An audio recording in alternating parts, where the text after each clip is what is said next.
इधर से यहाँ से रैपिड डायमेंशन आती है। रैपिड डायमेंशन डी शॉर्टकट है। रैपिड डायमेंशन में जब आप जाएंगे तो आप क्या कर सकते हैं, किसी भी चीज़ की डायमेंशन ले सकते हैं। और यहाँ पे मेरे पास है फर्स्ट ऑब्जेक्ट, तो फर्स्ट ऑब्जेक्ट सपोज मैंने ये क्लिक कर दिया और सेकंड ऑब्जेक्ट मैंने ये क्लिक किया, तो इसके बीच की डायमेंशन आ जाएगी। ठीक है, अगर मैं इसको लेता हूँ, फर्स्ट पॉइंट मेरा ये है और सेकंड पॉइंट मेरा ये है, उसके बाद लेंगे तो देखिए ये डिपेंड करेगा आपके माउस के कर्सर के ऊपर, आप किस टाइप की डायमेंशन लेना चाहते हो। ठीक है, पॉइंट के बीच की वर्टिकल चाहिए या हॉरिजॉन्टल चाहिए, जैसा आप माउस की डायरेक्शन लेके जाएंगे वैसा ही आ जाएगा। और आप इसे रखना कहाँ पे चाहते हो, माना मैं यहाँ पे प्लेस करना चाहता हूँ डायमेंशन, यहाँ पे जहाँ पे भी आप क्लिक करोगे वहाँ पे डायमेंशन आपकी प्लेस हो जाएगी। फिर यहाँ पे आता है ऑटोमेटिक, ये प्लेस ऑटोमेटिकली। तो क्या होगा, जब आप इसकी डायमेंशन लेंगे तो ऑटोमेटिकली प्लेस हो गई, देखो है ना, मैं से बाहर ये अंदर लाने की कोशिश कर रहा था लेकिन उससे पहले ही ये अंदर ही प्लेस हो गई है। ठीक है, यहाँ से करते हैं सेकंड अंडू और इसे भी अंडू अंडू। ठीक है, फिर से यहाँ से आते हैं और यहाँ पे जाने के बाद ऑटोमेटिकली को आप डिसेलेक्ट रखिए और यहाँ पे मेथड में आ रहा है इंफ्रारेड। इंफ्रारेड में क्या है, इन सारे में से जो भी इसको मोस्ट सुटेबल लगेगी वो यूज़ करने लग जाएगा। आप फिर माउस की डायरेक्शन के ऊपर डिपेंड करेगा कि कौन सा काम कर रहा है। आपको सिर्फ पता है कि मेरे को हॉरिजॉन्टल ही चाहिए तो आप हॉरिजॉन्टल ले लो, सिर्फ हॉरिजॉन्टल ही आएगी, वर्टिकल डिस्टेंस नहीं आएगी। कैसे, ये पिक किया मैंने पॉइंट ये और एक पॉइंट ये पिक किया, तो अब हॉरिजॉन्टल ही आएगी, ना तो वर्टिकल आएगी ना अलाइंड आएगी, सिर्फ हॉरिजॉन्टल ही आएगी। ऐसे ही आप यहाँ से वर्टिकल ले सकते हो, पॉइंट टू पॉइंट ले सकते हो, तो पॉइंट टू पॉइंट आ जाएगी, ना हॉरिजॉन्टल आएगी ना वर्टिकल आएगी, पॉइंट टू पॉइंट डिस्टेंस आ जाएगी।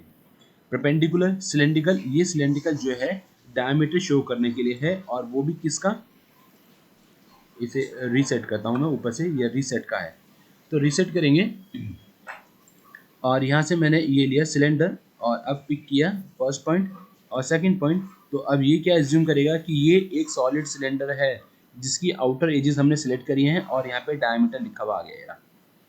ठीक है, ये डायमीटर को स्पेसिफाई करने के लिए। एंगुलर, तो एंगुलर के लिए कुछ बनाते हैं, रेडियल डायमीटर, इसके लिए भी थोड़ा सा कुछ बना देते हैं। ओके, यहाँ से जाते हैं और ये मेरा एक सर्किल हो गया और एक सर्कल ये हो गया। अब यहाँ से लेते हैं रैपिड और यहाँ से जाके लेते हैं यहाँ से रेडियल। अब जब आप लेके क्लिक करेंगे तो रेडियस आ जाएगी, डायमीटर में डायमीटर आ जाएगा। ठीक है, और क्लोज।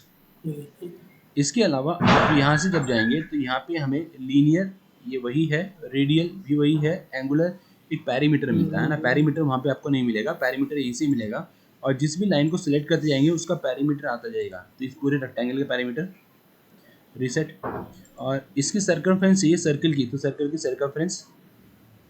ठीक है, बाकी कोई वहाँ पे मेथड नहीं है, ये पैरीमीटर ही इसकी सर्कमफ्रेंस को डिसाइड करेगा, बताएगा। अच्छा, और एंगल अगर लेना चाहते हैं तो मैंने ये बना दिया, अब इसके बीच में मुझे एंगल स्पेसिफाई करना है, तो आप यहाँ से एंगुलर डायमेंशन ले सकते हो और फर्स्ट लाइन मेरी ये है, सेकंड लाइन ये रही, और बीच में एंगल कहाँ पे रखना चाहते हो आप यहाँ से ले सकते हैं। ठीक है, एंगल आ जाएगा, चेंज करना चाहते हैं चेंज कर लीजिए। तो ये वाला हमारा डायमेंशन के काम आता है, मोस्ट यूज जो करते हैं हम रैपिड ही करते हैं, इससे सारा काम हो जाता है। ठीक है, इसके बाद आता है ज्योमेट्रिकल कंस्ट्रेंट। ज्योमेट्रिकल कंस्ट्रेंट क्या करता है, जो आपकी ज्योमेट्री है उसको स्पेसिफाई करने के लिए हम लोग इसको यूज़ करते हैं। ज्योमेट्री को स्पेसिफाई मतलब क्या है, मेरा कहने का मतलब, जैसे आपके पास कोई ड्राइंग है ना, तो ड्राइंग के अंदर लाइन वर्टिकल है, हॉरिजॉन्टल है, टेंजेंट मैच करना चाहिए, अपने आप ऑटोमेटिकली ये नहीं कर रहा है तो आप खुद से मेंशन कर सकते हो, है ना। और ये 2D की ड्राइंग बनाने के लिए जब हम स्केचर बनाते हैं तो बहुत ज़्यादा यूज़ होता है, और कई बार हम क्या करते हैं डायरेक्टली यहीं से ही यूज़ कर लेते हैं और कई बार हमें ऊपर से लेना पड़ता है, तो इसलिए यहाँ से डायरेक्टली यूज़ कर लेते हैं, इसलिए हमें पता नहीं चल पाता क्योंकि हम इसे यूज़ कर रहे हैं। तो मैंने कुछ ये ले लिया, चलिए रेक्टेंगल भी ले लिया। अब सबसे पहले सिंपल वाला यूज़ करता हूँ, एक ये लिया और एक ये लिया। ठीक है, अच्छा अब देखिए, अभी सबसे अच्छा तरीका क्या है, आप यहाँ से यूज़ करने से अच्छा क्या है, अपनी रिक्वायरमेंट देखो, आप आपकी रिक्वायरमेंट क्या है। मैं चाहता हूँ मेरा जो सेंटर पॉइंट है ना इस वर्टिकल वाली लाइन के साथ आना चाहिए, दोनों को सिलेक्ट किया, ये देखो यहाँ पे अपने आप आ गया, पॉइंट ऑन करो, तो क्या करेगा ये पॉइंट इसकी सीध में आ जाएगा। ठीक है, फिर से लिया, फिर मैंने क्या किया, ये पॉइंट को पिक किया और इस पॉइंट को पिक किया, और करने पे मेरे पास यहाँ पे 3 ऑप्शन आ रहे हैं, इन 3 में से क्या लेना चाहते हो, कॉन्सिडेंट, ये पॉइंट इस पॉइंट के ऊपर आ जाएगा, करना चाहते हो, फिर हॉरिजॉन्टल, ये पॉइंट और ये पॉइंट दोनों हॉरिजॉन्टली अलाइन हो जाएंगे, ये एक सीध में आ जाएंगे, ऐसा करना चाहते हो क्या? वर्टिकली अलाइन ये पॉइंट और ये पॉइंट वर्टिकली अलाइन, ये सीध में नीचे आ जाएगा, ऐसा करना चाहते हो? और ये ग्राउंडेड वाला जो है फिक्स, ये हम लोग जनरली यूज़ नहीं करते हैं। ये 3D का जब असेंबली करते हैं तो असेंबली में फर्स्ट कंपोनेंट को फिक्स करने के लिए यूज़ करते हैं। कर्व को कभी भी फिक्स आपको नहीं करना पड़ेगा, क्योंकि फिर आप उसके ऊपर डायमेंशन या कंस्ट्रेंट अप्लाई नहीं कर पाओगे। इसके तीनों डायमेंशन भी आप ले सकते हो, इनके बीच में 3 डायमेंशन पॉसिबल है अगर डायमेंशनल कंस्ट्रेंट आप लगाना चाहते हो तो। तो अभी क्या करना चाहते हैं हम कर देते हैं, चलिए हॉरिजॉन्टली अलाइन, तो ये दोनों हॉरिजॉन्टली अलाइन हो गए, ये और ये एक ही सीध में आ गए। फिर मैंने इस पॉइंट को पिक किया और इस लाइन को भी पिक किया, मैं चाहता हूँ दोनों कॉन्सिडेंट हो जाएं, तो कॉन्सिडेंट भी हो सकते हैं, बीच में आ गया। अब जब आप इसे पकड़ के ड्रैग करोगे तो ये दोनों बराबर की तरफ ड्रैग होगा, है ना, ये हमेशा इक्वली डिस्ट्रीब्यूट होगा दोनों साइड में। फिर इंसिडेंट इस लाइन पे क्लिक किया और लाइन पे क्लिक करने के बाद इस लाइन पे क्या हो सकता है, आप इसे हॉरिजॉन्टल कर सकते हो, इसे वर्टिकल कर सकते हो, एंगल लेना चाहते हो तो मैंने कहा इसे वर्टिकल कर देते हैं, वर्टिकल क्लिक किया तो वर्टिकल हो जाएगा, ठीक है। एंड फिर मैंने इसे क्लिक किया यहाँ से और मैं इसको चाहता हूँ ये हॉरिजॉन्टल हो जाए, तो ये हॉरिजॉन्टल हो जाएगी। एंड फिर मैंने इस लाइन और इस लाइन दोनों लाइनों को सिलेक्ट कर दिया और इनके बीच में क्या करना चाहते हो आप इसे पैरेलल करना चाहते हो, इसे परपेंडिकुलर करना चाहते हो, दोनों को हॉरिजॉन्टल, दोनों को वर्टिकल, या कोलिनियर, या इन्हें इक्वल, इक्वल लेंथ, दोनों की लेंथ इक्वल हो जाएगी। चलिए इक्वल तो कर देते हैं पहले। तो आप देखो एक ही है 88, इधर की तरफ 88 लिखा हुआ बंद हो गया, जो कि दोनों इक्वल हो गए। फिर से क्लिक किया मैंने दोनों लाइन को और इनके बीच का एंगल 85 आ रहा है, ठीक है। तो अभी आइकन आ रहा था लेकिन वो मैंने हटा दिया, इसलिए वो चला गया। तो मैंने क्लिक किया पहला और ये दूसरा, अब यहाँ पे आ गया ये। अभी पैरेलल करना चाहते हैं, परपेंडिकुलर, परपेंडिकुलर कर सकते हो, 85 आ रहा 90 एंगल हो जाएगा। कोई एंगल स्पेसिफाई करना चाहते हो, कांस्टेंट एंगल, तो आप एंगल स्पेसिफाई कर सकते हो, ये कांस्टेंट एंगल स्पेसिफाई हो गया कि यही एंगल रहेगा जो अभी आ रहा था, ठीक है। तो मैंने इसे अनडू करा। तो फर्स्ट एंगल है तो अब क्या एंगल है वो सेट हो गया है जी, हाँ, 85 में सेट हो गया। हाँ जो एंगल था वो सेट हो गया, ठीक है, हम्म, कांस्टेंट एंगल हो जाएगा। और यहाँ से अगर मैं परपेंडिकुलर लूँगा तो ये परपेंडिकुलर और उसका आइकन भी आ जाएगा। यही सब काम मैं यहाँ पे भी कर सकता हूँ। यहाँ पे करते हुए आपको सोचना पड़ेगा कि मैं इनके बीच में क्या लगा सकता हूँ। आपको सोचना है टेंजेंट लगा सकते हैं, तो आपको पहले टेंजेंट लेना पड़ेगा और इसको सिलेक्ट किया और इसको सिलेक्ट किया, तब जाके टेंजेंट होगा।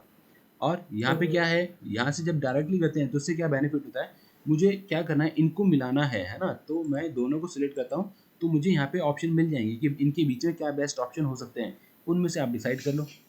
टेंजेंट करना चाहते हैं टेंजेंट कर लीजिए, टेंजेंट हो गया, ठीक है। अभी ये वाला पॉइंट पिक किया और ये लाइन मैंने पिक करी, इन दोनों के बीच में क्या रिलेशन हो सकता है, ये पॉइंट उनकर इस लाइन के सीध में ये पॉइंट आ जाए, ये हो सकता है। या फिर क्या हो सकता है, मिड पॉइंट हो सकता है। मिड पॉइंट अभी पॉसिबल हो नहीं पाएगा, क्यों, क्योंकि ये पॉइंट इस लाइन के मिडिल पे आ नहीं पाएगा, क्योंकि इस पॉइंट ने रोक रखा है। चलिए ट्राई करके देखें, देखिए आ गया वो, क्योंकि उसकी डायमेंशन नीचे तक नहीं थी, इसने एडजस्ट करके बीच में कर दिया, ठीक है। अगर पॉसिबल होगी तो आएगा, अगर नहीं होगी, क्योंकि इनके बीच का कोई डायमेंशन या गैप अभी स्पेसिफाई नहीं था, ये वर्टिकली अलाइन हो सकता है, घूम सकता है, आगे पीछे जा सकता है वर्टिकली, इसलिए ये पॉइंट इसके मिडिल पे आ गया, ठीक है। ठीक है, चलते हैं और इधर से देखते हैं कौन सा बचा है हमारा। कॉन्स्टेंट, दो पॉइंटों को मिलाने के लिए एक ही जगह पे दो पॉइंट अगर मिलाना चाहते हो तो कॉन्स्टेंट है ना, यूज़ करना पड़ता है। ये भी, ये वाला पॉइंट एंड कर्व ये डायरेक्टली आ जाता है सीध में मिलाने के लिए, ये भी ठीक है, ये लिया और ये मिलाया, एक सीध में आ गया। अभी देखो यहाँ पे क्या सिलेक्ट है, ऑटोमेटिक सिलेक्ट प्रोग्रेशन, ठीक है। अब इसके अंदर क्या होता है, जब आप ऑटोमेटिकली लेते हो ना, तो पहला और दूसरा अपने आप स्विच हो गया, दूसरे पे ही अपने आप स्विच हो गया है, ठीक है, जो कि होना भी चाहिए, ठीक है, होना भी ऐसा ही चाहिए। लेकिन कई बार क्या होता है, ये डीसिलेक्ट होता है, तो इसे डीसिलेक्ट होने से क्या दिक्कत आती है। मैं लेता हूँ यहाँ से, सपोज मैंने ये पॉइंट लिया, मैं चाहता हूँ ये पॉइंट और इस पॉइंट में मिल जाए, तो अभी ये सेकंड पे शिफ्ट नहीं हुआ, पहले के अंदर ही दोनों पॉइंट चले गए, ठीक है, तो काम नहीं करेगा, है ना। तो फिर आपको उस केस में क्या करना पड़ेगा, इसको रिमूव करो और फिर यहाँ से जाएंगे सेकंड वाले में, और सेकंड वाले में ये वाला पॉइंट है, तो आपको दोनों बारी खुद से क्लिक करना पड़ेगा।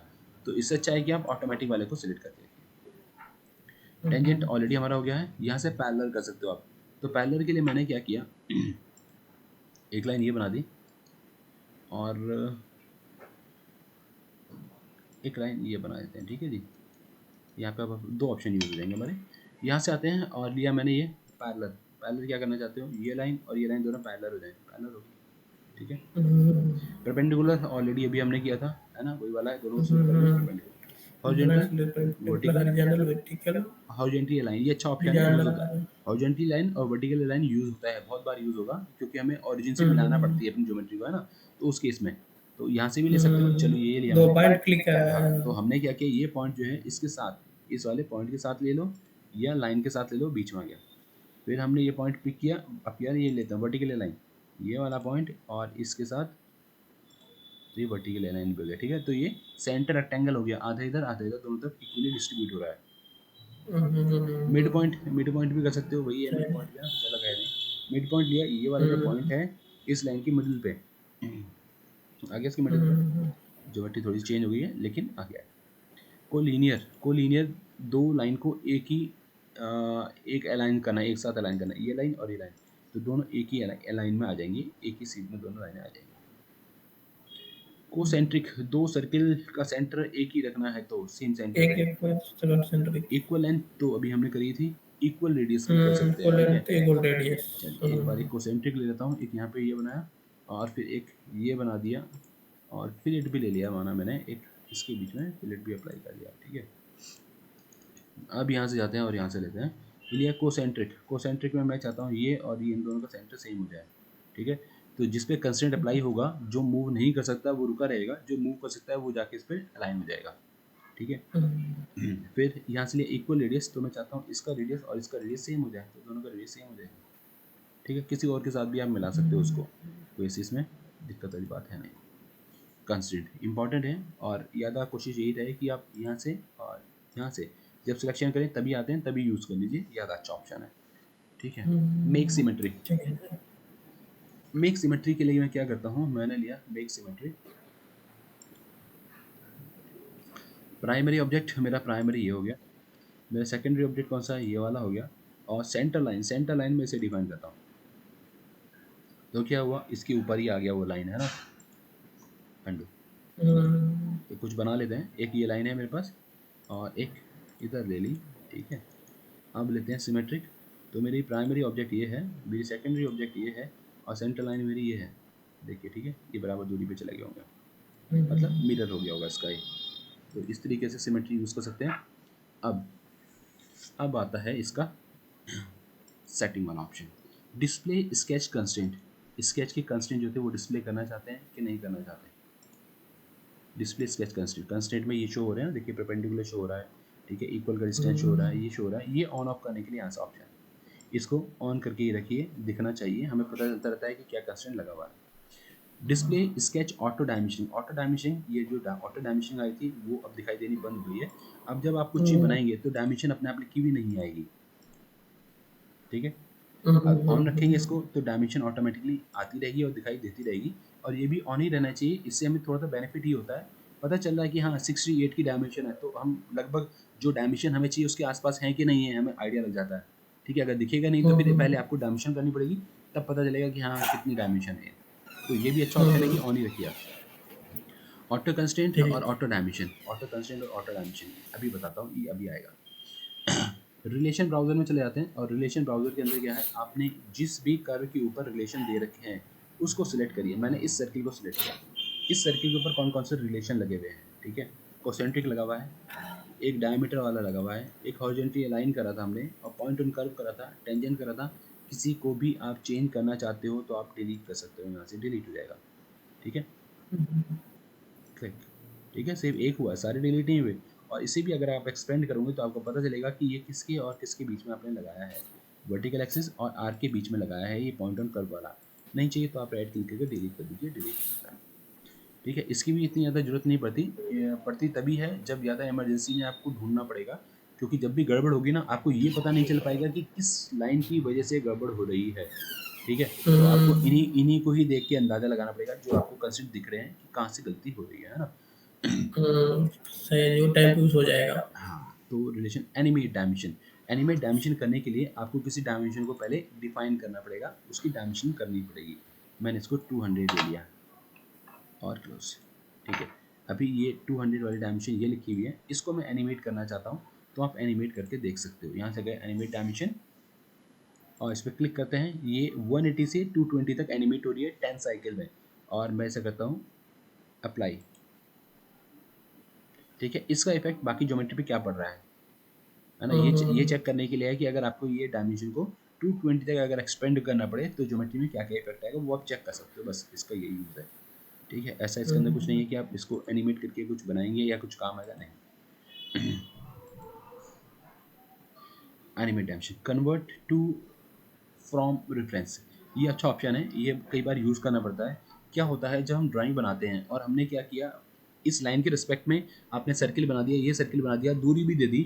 अब अगर मैं इस लाइन को डिलीट कर दूंगा ना, तो क्या होगा, इसके सारे कंस्टेंट डिलीट हो जाएंगे और ये बीच की जो डिस्टेंस है वो भी डिलीट हो जाएगी। लेकिन ये लाइन हमें चाहिए तो है नहीं, ये हमें चाहिए नहीं, तो उस केस में हम क्या कर सकते हैं, इस लाइन को क्लिक करके आप रेफरेंस में कन्वर्ट कर सकते हो, रेफरेंस में। तो ये अब हमारे रेफरेंस की लाइन हो गई है, स्टैंडर्ड ज्योमेट्री नहीं है। किसी पे भी आप क्लिक करेंगे और क्लिक करने के बाद उस पर डायरेक्टली या फिर राइट क्लिक करने के बाद भी मुझे मिल जाएगा कन्वर्ट टू रेफरेंस। ठीक है, या यहाँ से भी नहीं जाना चाहते तो यहाँ से भी है कन्वर्ट टू रेफरेंस, यहाँ से भी कन्वर्ट कर सकते हैं। तो यहाँ से क्लिक किया और फिर से वापस स्टैंडर्ड में कन्वर्ट करना है, वापस स्टैंडर्ड में भी आ जाएगी। ठीक है, सही है। फिर आते हैं यहाँ से अल्टरनेट सोल्यूशन। तो अल्टरनेट सोल्यूशन में मैं जाता हूँ और क्या किया जाए, ठीक है, इसे क्लिक किया। अल्टरनेट सोल्यूशन मतलब क्या है, डायमेंशन जो आपने ले रखी है उस डायमेंशन का अल्टरनेट सोल्यूशन क्या हो सकता है। ये वो है, डायमेंशन के लिए यूज़ होना है ना, अल्टरनेट सोल्यूशन। ये इंफ्रारेड कंस्ट्रेंट एंड डायमेंशन, इसके अंदर मैंने क्रिएट इंफ्रारेड कंस्ट्रेंट। इसका क्या मतलब है, जब आप क्या करते हैं, कुछ नया बनाते हैं, मैंने यहाँ से रेक्टेंगल लिया और मैंने कुछ बनाया, ठीक है, तो क्या लग रहा है हमें, ये इस रेक्टेंगल और इस रेक्टेंगल में क्या डिफरेंस लग रहा है, इसके अंदर हमारे कंस्ट्रेंट नहीं आए। आप इसे पकड़ के लेके जाऊंगी, लाइन अलग है, ज्योमेट्रिकल कंस्ट्रेंट, हाँ, ज्योमेट्रिकल कंस्ट्रेंट अप्लाई नहीं हुए हैं। अब इस रेक्टेंगल को वापस से कंस्ट्रेंट करने के लिए मुझे 2 से 3 मिनट लग जाएंगे, सारे कंस्ट्रेंट लगाने के लिए 1-2 मिनट लगेगा, है ना, टाइम वेस्ट होगा हमारा। तो इसको अवॉइड करने के लिए हमेशा इसको ऑन रखिए आप, कंस्ट्रेंट को। ऐसे ही आप देखिए डायमेंशन आ रही है यहाँ पे, है ना, हमने ऊपर से ऑन कर रखा है कि ऑटो डायमेंशन डिस्प्ले होनी चाहिए, लेकिन डिस्प्ले के साथ साथ क्रिएट भी तो होनी चाहिए। अगर आप यहाँ से बंद कर देंगे इसको, तो डिस्प्ले वाला तो दिखाएगा, वो कह रहा है मैं दिखाऊंगा, लेकिन क्रिएट करने वाला क्रिएट ही नहीं कर रहा है ना, क्रिएट करने वाला ये ऑप्शन है। और अगर आपने क्रिएट नहीं करी है, बाद में आपको ध्यान आता है कि हाँ क्रिएट करनी है, तो ये ऑटो डायमेंशन अब काम आएगी। आप सिलेक्ट करिए किसको करना चाहते हो, मैंने इसको सिलेक्ट किया और कर दिया अप्लाई, तो इसके ऊपर मेरी डायमेंशन आ गई। ठीक है, अब इसके ऊपर कंस्ट्रेंट नहीं लगे हुए थे, ये यहाँ पे तो कंस्ट्रेंट लगे हुए हैं, परपेंडिकुलर आ रहा है ना, हॉरिजॉन्टल, वर्टिकल और कॉन्स्टेंट आ रहा है, इस पे नहीं आ रहा, तो आप इसको सिलेक्ट करिए और कंस्ट्रेंट अप्लाई करने के लिए ये वाला है ऑटो कंस्ट्रेंट, तो आप ऑटोमेटिकली कंस्ट्रेंट इस पर अप्लाई कर सकते हैं। और जब यहाँ से आप ऑटो कंस्ट्रेंट के अंदर जाएंगे तो आपसे ये पूछेगा कि आप कौन कौन से कंस्ट्रेंट को अप्लाई करना चाहते हो अपने हिसाब से। तो जनरली जो यूज़ होते हैं वो यही वाले हैं, बाकी नीचे भी दिए रखे हैं, कोलिनियर है, कोसेंट्रिक है, कौन सा मैच कराना चाहते हो, है ना, ऑन कर दो, जो भी सॉफ्टवेयर को सूटेबल लगेगा वो अप्लाई कर देगा। ठीक है, वैसे इसकी आपको जरूरत पड़नी ही नहीं है, क्यों, क्योंकि हम इन दोनों को ऑन करके ही रखेंगे, इन दोनों को ऑन करके ही रखेंगे। ठीक है, अब फिर आते हैं यहाँ से, और ये है इंफ्रारेड कंस्ट्रेंट एंड डायमेंशन, इसको मैंने लिया, तो इसकी सेटिंग ये है। इंफ्रारेड का मतलब ये वाला क्या है, जब आप अपने आप से ड्राइंग बनाते हो, ड्राइंग बनाते हैं तो डायमेंशन इसमें अपने आप करीबी आती है, ये बता रहा है, ये डायमेंशन बता रहा है, कंस्ट्रेंट अपने आप लगे हुए आ रहे हैं, तो ये कौन कौन सी चीज़ें ले रहा है वो यहाँ से पता चलेगा। यहाँ से ये जो है ये कंस्ट्रेंट अपने आप मैच करने की कोशिश करेगा, इनको अप्लाई करेगा और ड्राइंग को बनाएगा, जो कि हमारा ठीक है, डायमेंशन ठीक बनती है, ड्राइंग हमारी सही बनती है, जो कि डिफ़ॉल्ट वैल्यू है। ठीक है, और यहाँ से आप किसी को इंक्रीज या डिक्रीज करना चाहते हो कर सकते हो, क्लिक करते हैं, एक्सपेंड तो हो नहीं रहा है, तो यही है, यहाँ से रखना चाहते हो, किसी को हटाना चाहते हो, मानो मैंने हॉरिजॉन्टल हटा दिया तो हॉरिजॉन्टल को नहीं लेगा ये, है ना, हॉरिजॉन्टल के अलावा फिर कुछ और ले लेगा, मैंने हटा दिया मैंने और ओके करा। अब अगर यहाँ से लेता हूँ मैं, बनाया मैंने, तो इसने बना दिया, लेकिन अब हॉरिजॉन्टल डायमेंशन इसमें हॉरिजॉन्टल नहीं करा हुआ है ना, हॉरिजॉन्टल कंस्ट्रेंट लगा हुआ नहीं आ रहा है ना, ड्राइंग ठीक है, इसने उसके उसकी जगह पे हो सकता है कुछ और कंस्ट्रेंट इसने लगा दिया हो, क्योंकि मैं से जब स्ट्रेच कर रहा हूँ तो स्ट्रेच नहीं हो रहा है ना, परपेंडिकुलर होने की वजह से भी ये काम कर रहा है, इसकी वजह से काम कर रहा है, लेकिन इसको छेड़ना नहीं चाहिए, डिफ़ॉल्ट वैल्यू ठीक है, सही चलता है, काम सही होता है ना, ये बस इसलिए पता होना चाहिए कि कभी किसी ने छेड़ दिया या हिल गया है तो आप जाके सेटिंग को ठीक कर पाओ, ये उस तरीके का ऑप्शन है, ये भी ऑप्शन इसी के लिए है कि कुछ गड़बड़ हो रही है, चेंज हो गया है, हिल गया है, नहीं काम हो पा रहा है, तो यहाँ से ही वो चेंजेस हो पाएंगे। अच्छा, अभी यहाँ से मैंने राइट क्लिक किया तो ये तो आ ही रहा है, और इसे क्लिक करने के बाद राइट क्लिक करते हैं तो भी ये मैंने आपको बता दिया था। अच्छा, एक यहाँ पे ऑप्शन बहुत अच्छा है जो कि मैं यूज़ करता हूँ बार बार। आप किसी भी जो ऑब्जेक्ट पे जाएंगे और राइट क्लिक करेंगे तो यहाँ पे डिलीट आता है ना, ये डिलीट, इसे डिलीट करने के काम आता है। आप इसे फास्टली भी कर सकते हो, मतलब आपने सेलेक्ट किया और डिलीट कर दिया, वो दिखाई भी नहीं देगा तो भी डिलीट होगा अगर आप इसे राइट में लेके गए हैं तो, लेफ्ट में। ठीक है, लेफ्ट की साइड ड्रैग करेंगे, धीरे से करिए या तेजी से करिए, वो डिलीट होगा ही, वो डिलीट होगा ही। ठीक है, तो ये वाला आप यूज़ कर सकते हैं। तो ये सब तो है हमारा स्केचर।